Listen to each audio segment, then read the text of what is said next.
Ici, dire vaut toujours mieux que taire.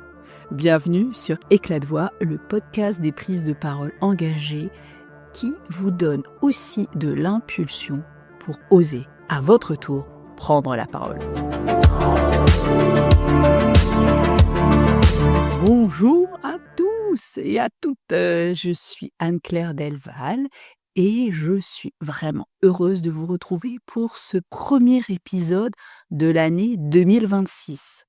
Alors 2026, si l'on regarde cette année sous l'angle de la numérologie, elle porte en elle une symbolique un peu particulière puisque si on additionne le 2, le 0, le 2 et le 6, ça nous donne 10. Le tout réduit mène à 1 et ce chiffre 1 en numéro représente celui du commencement, du nouveau départ, l'opportunité de poser des intentions fondatrices pour ce nouveau cycle de 9 ans qui s'ouvre devant nous. Une année pleine de possibilités, de renaissance, de renouveau. Et je vous avoue que tout ça m'a semblé une occasion parfaite pour vous parler aujourd'hui de quelque chose qui me semble vraiment fondamental et qu'on peut justement poser comme intention pour ces prochaines années, qui est notre capacité à choisir notre récit intérieur et les récits extérieurs auxquels on s'intéresse. À choisir les histoires que nous nous racontons, les discours que nous tenons ou que nous décidons d'entretenir et par là même, le monde que nous nous créons. Mais avant toute chose, permettez-moi de vous adresser tous mes vœux pour cette année qui s'ouvre. Et je ne vous souhaite pas seulement ou simplement une bonne année, non, je vous souhaite une année d'indignation fertile, une année où nous pouvons refuser de laisser ce sentiment d'impuissance nous paralyser, une année pour choisir consciemment les sources qui nourrissent notre esprit, que ce soit de l'art, que ce soit de l'information. Une année où nous allons oser, vous allez oser prendre la parole, s'engager, tisser des liens avec celles et ceux qui, comme nous tous, refusent cette espèce de fatalité. Je nous souhaite une année où nous nous souviendrons que les grands changements de l'histoire ne sont pas systématiquement venus de quelque chose d'énorme, mais parfois de simples petits groupes qui ont décidé un jour de choisir une autre voie. Et oui, parce que, soyons lucides, en 2026, on est dans un contexte qui pourrait facilement nous pousser au découragement. Et d'ailleurs, samedi soir dernier, nous étions chez des amis, nous dînions et nous avons eu un échange vraiment très profond et très intéressant sur ces questions qui nous hantent tous.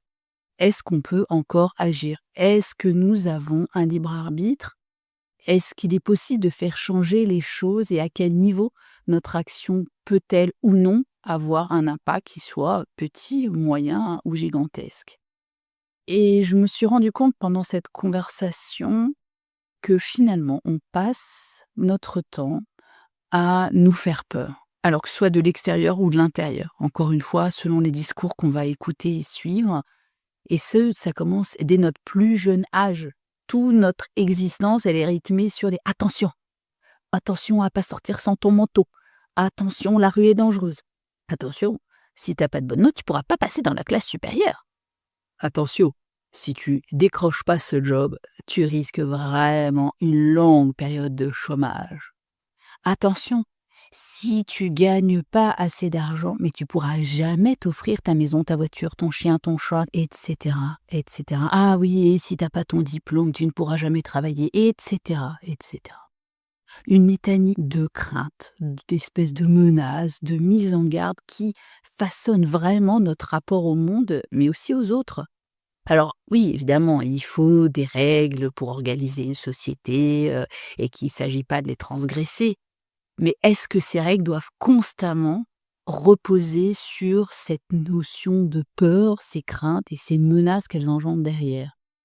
Je pense qu'on peut franchement s'en affranchir et voir les choses sous un autre angle, prendre un peu de recul. Parce que sinon, à force de se dire que bah oui, il faut qu'on suive ces règles, bah oui, mais il n'y a pas d'autre manière de faire. Bah non, mais tu comprends, c'est important de respecter les règles, c'est important de ne pas en dévier, c'est important qu'on soit tous pareils et bien au garde à vous. Ben non. À un moment donné, qu'est-ce qui va se passer? Eh bien, on va constater, comme l'a fait le VDM Institute dans son Democracy Report 2025, qui a été publié il y a à peu près un an. C'est un institut, de recherche indépendant qui est basé à l'université de Göteborg, en Suède. Eh bien, elle nous a appris que pour la première fois depuis, 20 ans, eh bien, il y a plus de régimes autoritaires dans le monde que de démocratie. Mais parce que à force de s'étriquer l'esprit, eh bien, on en vient à se dire que, oui, il faut suivre des règles de plus en plus psychorigides. Pourtant, il s'agirait bien de mettre un frein à tout ça si on veut pas se rendre dans une situation où il va finir par être difficile de changer les choses.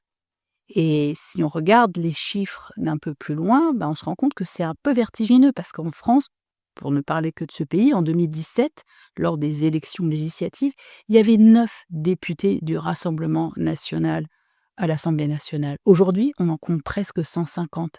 Et tout ça, ça s'est passé en moins de 10 ans. Alors, oui, la crise climatique, atteint des niveaux alarmants. On est face à des fausses informations, des fake news qui prolifèrent à tire-larigot et face à tout ce déluge, bah, il y a un Français sur 2 qui se demande bien, à quoi bon s'informer.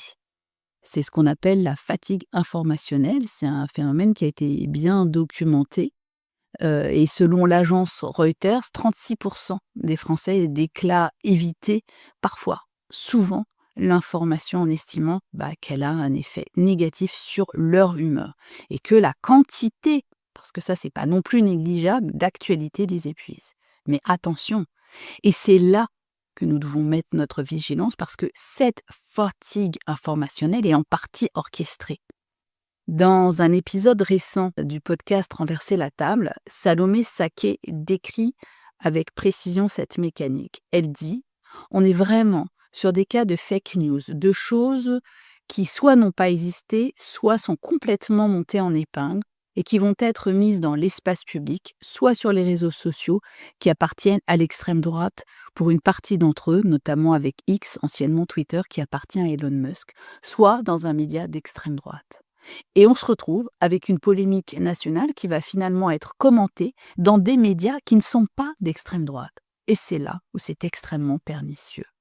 Elle parle d'ailleurs de Steve Bannon, ancien bras droit de Donald Trump, qui a résumé cyniquement «flood the zone with shit». En gros, inonde la zone de merde. Bah oui, créer tellement de confusion que les gens ne finissent par plus savoir à qui se fier, par baisser les bras, par se détourner de l'information elle-même, et c'est le chien qui se mord la queue. C'est exactement ce qui est recherché par ces systèmes qui veulent s'imposer et imposer des règles de plus en plus rigides.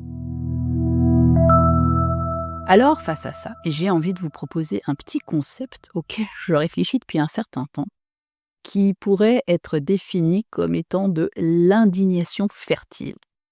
Parce qu'il y a aussi ce que moi j'appelle de l'opposition stérile, celle qui s'épuise dans la colère, qui tourne en rond, qui désigne des ennemis, qui propose pas de chemin, qui monte en épingle des situations, des personnes, des groupes, des communautés.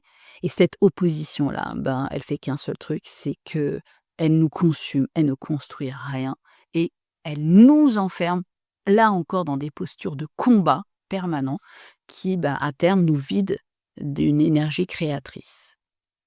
L'indignation fertile, pour moi, c'est vraiment autre chose. C'est celle qui crée, celle qui dit à la fois non, mais qui propose, celle qui va s'informer rigoureusement avant de s'indigner, celle qui transforme une sorte de révolte en action constructive. Parce que se révolter, c'est bien joli, mais encore faut-il avoir quelque chose derrière à proposer. Et pour comprendre cette différence, j'aimerais emprunter à l'alchimiste Patrick Buren Steinhaus une distinction fondamentale scène entre transformation et transmutation. La transformation, nous dit-il, c'est changer la forme sans changer la nature. Bon, par exemple, vous prenez un cube de plomb, vous le martelez pour en faire une sphère, vous avez une sphère, mais c'est toujours du plomb. Vous n'avez pas changé la nature des choses. La transmutation, c'est changer la nature sans nécessairement d'ailleurs changer la forme. En gros, vous prenez un cube de plomb et vous allez en faire un cube d'or. C'est toujours un cube, mais sa nature est différente. Et pour lui, la transformation coûte vraiment cher en énergie, aboutit à des déchets, tandis que la transmutation a forcément un bilan plus positif, puisqu'elle amène vers quelque chose de nouveau, de vraiment différent, et qu'elle est souvent associée à la coopération, tandis que la transformation souvent se fait dans la force et dans l'opposition. Alors, appliqué à cette notion d'engagement, on pourrait dire que l'opposition stérile, c'est une forme de transformation. On force, on tape, on dépense une énergie folle pour maintenir en fait un système qui est toujours le même, mais au fond, on ne change rien. C'est-à-dire, on voudrait faire des actions qui vont pas trop nous bousculer dans nos habitudes, mais finalement, on va s'épuiser à force de vouloir essayer de changer quelque chose sans rien changer. Tandis que, l'indignation fertile serait plutôt de l'ordre de la transmutation. Parce que là, on va agir sur la nature profonde des choses, sur ce qui anime réellement le vivant. Et cette action-là, elle va nous régénérer en même temps qu'elle va apporter du changement. Alors concrètement, comment est-ce qu'on peut cultiver cette indignation fertile dans un monde qui est saturé et notamment saturé d'informations anxiogènes? D'abord, on peut penser à créer ce que j'appelle, et je ne suis pas la seule à le faire, un cordon sanitaire médiatique, en décidant consciemment ce à quoi et ce à qui on accorde notre attention. Hannah Arendt, qui était politologue, philosophe, qui a beaucoup réfléchi aux mécanismes du totalitarisme, disait dans un entretien en 1974 avec l'écrivain français Roger Herrera, je cite, quand tout le monde vous ment en permanence, le résultat n'est pas que vous croyez des mensonges, mais que vous ne croyez plus en rien. Et qu'un peuple qui ne veut plus croire en rien ne peut plus se faire une opinion. Il est privé non seulement de sa capacité d'agir, mais aussi de sa capacité de penser et de juger. Et avec un tel peuple, vous pouvez faire ce qui vous plaît. Et c'est exactement là que les choses se jouent à notre époque. La capacité à s'informer, à penser, à juger par soi-même. Alors, quelques principes que je peux vous proposer et que j'essaye aussi d'appliquer moi-même, qui sont évidemment, alors ça peut paraître contre-productif ou contre-intuitif, mais de multiplier les sources d'informations. Rappelez-vous que nous sommes dans une situation médiatique aujourd'hui où une poignée de milliardaires possède plus de 80% de la presse généralisée. Donc on peut aller, avant d'ouvrir un journal ou d'écouter une radio, de se demander qui est derrière. De vérifier aussi si les médias sont capables d'admettre qu'ils commettent des erreurs, parce qu'on en fait tous, mais une partie peut l'admettre, d'autres pas. Attention aussi à ne pas confondre l'information et la saturation. Vous n'avez pas besoin de vous gaver d'informations et notamment d'images pour être informé.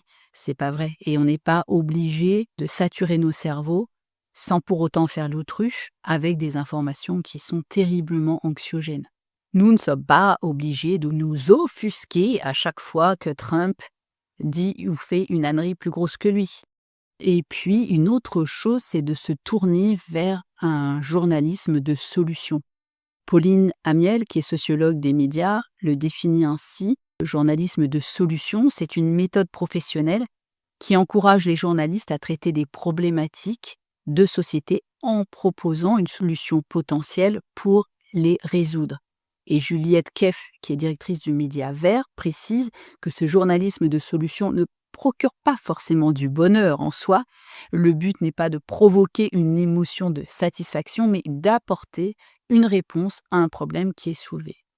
Et puis se rappeler aussi une chose, c'est que même si nous ne sommes pas tous journalistes, ou si nous n'avons pas été journalistes, nous sommes tous des relais, un peu comme des antennes. Nous sommes tous des relais d'information auprès de nos proches. La source d'information privilégiée de quelqu'un, ce sont ses proches.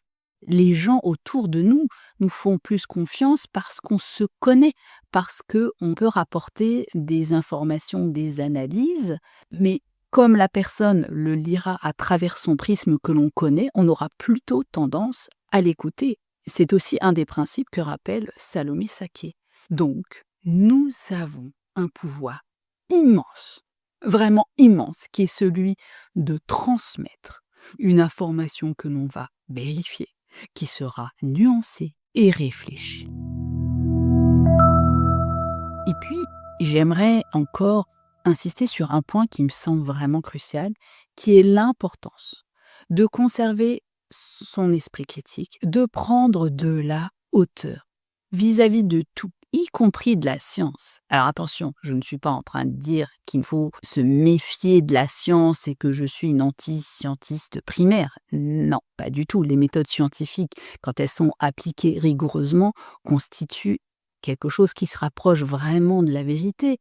Mais, et c'est là où tout change, les scientifiques sont des êtres humains comme nous, insérés dans des systèmes comme nous. Et parfois, ces systèmes ont des intérêts à ce que les résultats aillent dans un sens plutôt que dans l'autre.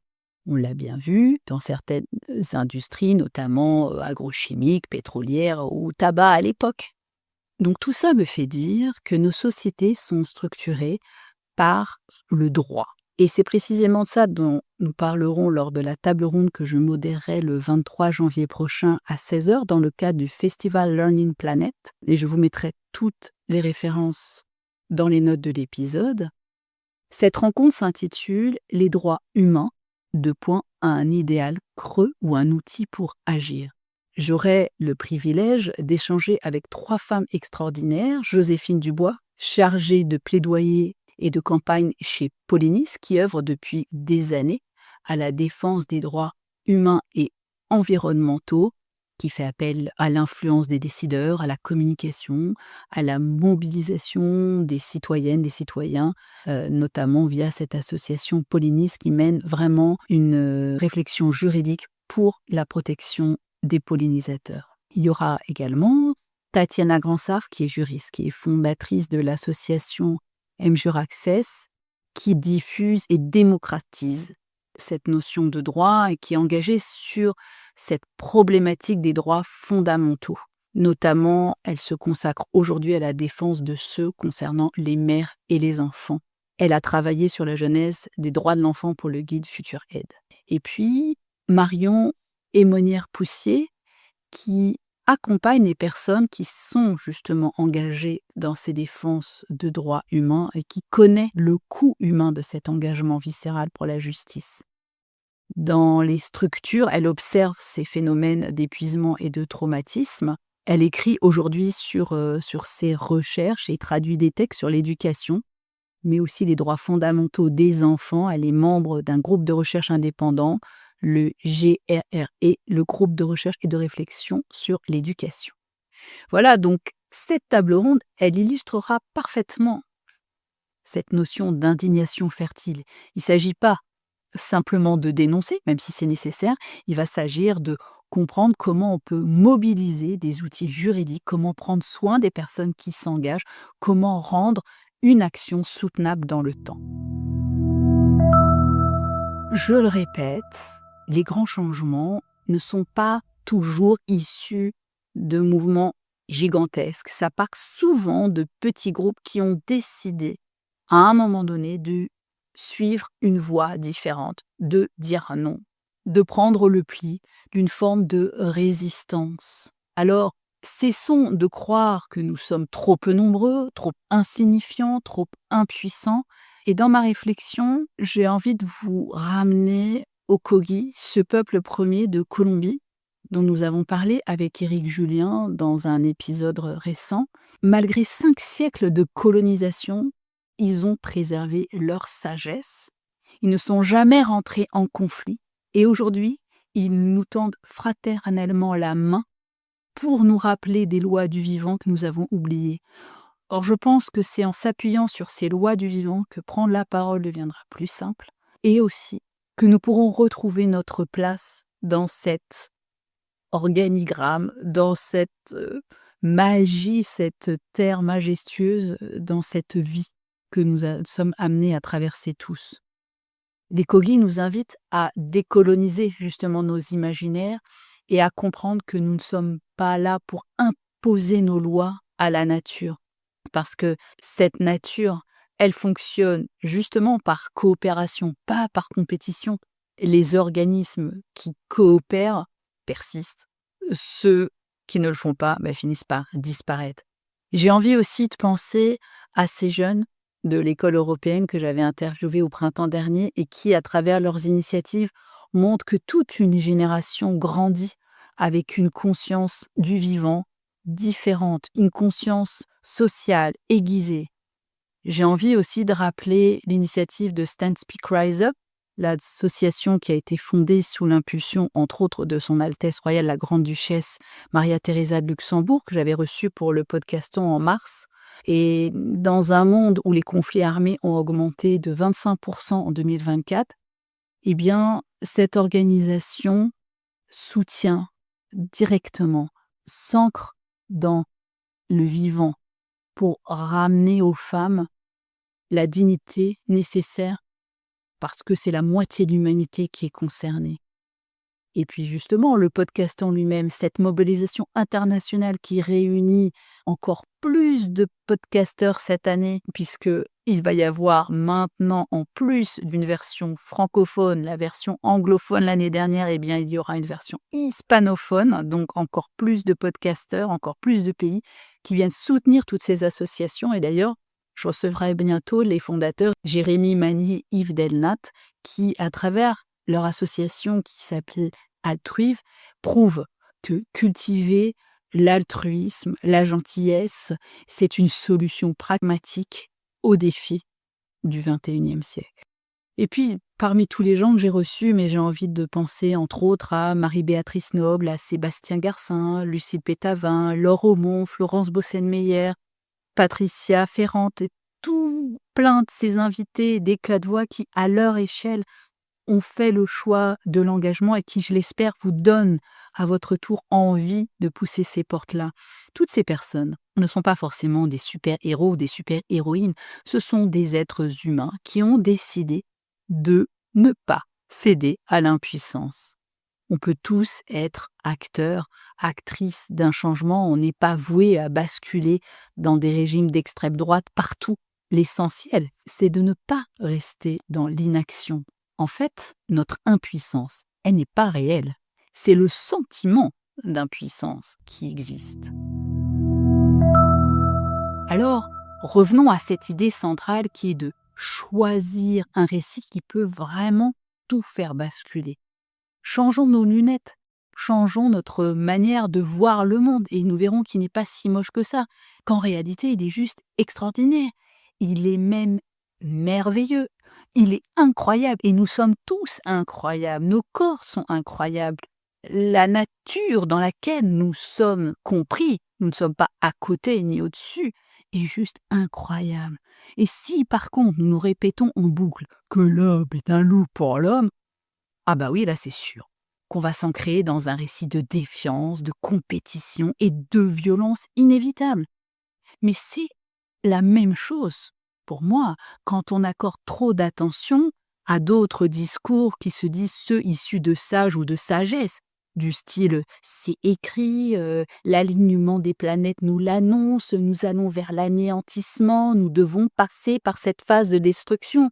Bah oui, ça, Patricia Ferrante, elle nous l'a bien dit dans l'épisode qui était consacré au deuil. Eh oui, notre projet commun, c'est la mort, c'est certain. Mais au-delà, est-ce qu'on doit valider tous ces textes qui nous enferment de ce qu'on entend dans les journaux? On va vers la guerre, regarde, l'Ukraine, ça se rapproche. Ou écoute ce que nous prédit tel ou tel sage, telle ou telle croyance, tel ou tel écrit, telle prophétie. Dans tous les cas, il s'agit de narratifs auxquelles nous choisissons d'adhérer ou non, que nous choisissons de propager ou non, que nous choisissons d'amplifier ou non. Des croyances, des façons de lire et d'interpréter le monde. Mais est-ce que ces récits sont vrais? Alors, la vérité, c'est une chose. Et qui va définir ce que c'est que la vérité? Pas moi. C'est très compliqué. Ça devra faire l'objet de littérature philosophique. Et pour autant, je pense quand même une chose, c'est que nous sommes vraiment faits pour coopérer, pour créer du lien, pour être heureux vraiment ensemble. Et que les histoires anciennes, qui sont un peu fossilisées comme ça dans nos cerveaux, ne sont pas des vérités absolues. Ce sont des constructions. Et que toute construction mentale, narrative, peut être déconstruite, réinventée. Nous pouvons aller vers de l'hybridation, vers quelque chose de nouveau. La nature, encore une fois, fonctionne avec cette notion de coopération. Et pour autant, si on observe à l'inverse, les valeurs intrinsèques qu'on nous inculque souvent, c'est plutôt division, compétition, comparaison.